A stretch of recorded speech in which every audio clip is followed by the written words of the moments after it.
Apple, Nike, Amazon, je me fais à peu près 2000 € par semaine. Sans forcer, je peux faire 500 € par semaine au strict minimum. Cette arnaque qui se développe en ligne peut rapporter gros, mais peut coûter encore plus cher. Je dois rembourser 25 000 € à l'État. J'ai mon pote qui s'est fait remonter 20 000 € à rembourser. Aujourd'hui, on va parler du refund. Concrètement, c'est une pratique illégale qui se structure ainsi dans la plupart des cas. Le fraudeur commande en ligne sous une fausse identité un ou plusieurs produits sur des sites comme celui d'Amazon, Apple, Nike ou Zalando. Ensuite, il prétend ne pas avoir reçu le colis et demande un remboursement. Et une fois l'argent reçu, le fraudeur va garder le ou les produits et très souvent les vendre. Dans le cadre de cette enquête, plusieurs refunders ont accepté de se confier anonymement à Tech & Co. Voici leur témoignage.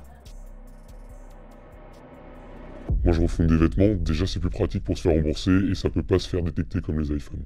Mes amis font du refund, ils ont 16 ans, même parfois 15 ans. C'est un truc qu'ils ont découvert sur Telegram. Apple, Nike, Amazon, je me fais à peu près 2000 € par semaine. Ouais, de toute façon, j'ai pas peur d'être rattrapé, j'habite même pas en France. Sans forcer, je peux faire 500 € par semaine au strict minimum. Mes amis, ils refondent des chaussures et ils font des bénéfices qui vont jusqu'à 1000 € par semaine en gros. Le principal problème, c'est qu'il faut un capital de départ pour spammer les commandes. Du coup, je vais faire un prêt et réinvestir l'argent. Ces derniers mois sur Twitter et TikTok, on voit apparaître de nombreuses publications pour proposer des services de refund. Les vendeurs proposent ce qu'ils appellent des techs, des méthodes qui permettent soi-disant de se faire rembourser rapidement et à coup sûr. C'est ce que nous a expliqué Johan Hulloa, expert en identité numérique et en fraude. On voit clairement depuis quelques années une forte augmentation du refund fraud. Et ce qui est probablement lié à la forte croissance de ce phénomène, c'est, on va dire, l'ubérisation de ce schéma de fraude avec qu'on appelle des refunders qui revendent leurs services. Le phénomène n'est pas négligeable en France. Le phénomène se développe, mais les risques restent les mêmes. Plusieurs refunders déclarent sur les réseaux sociaux avoir écopé d'amendes de plusieurs dizaines de milliers d'euros, tout ça à cause de leur activité.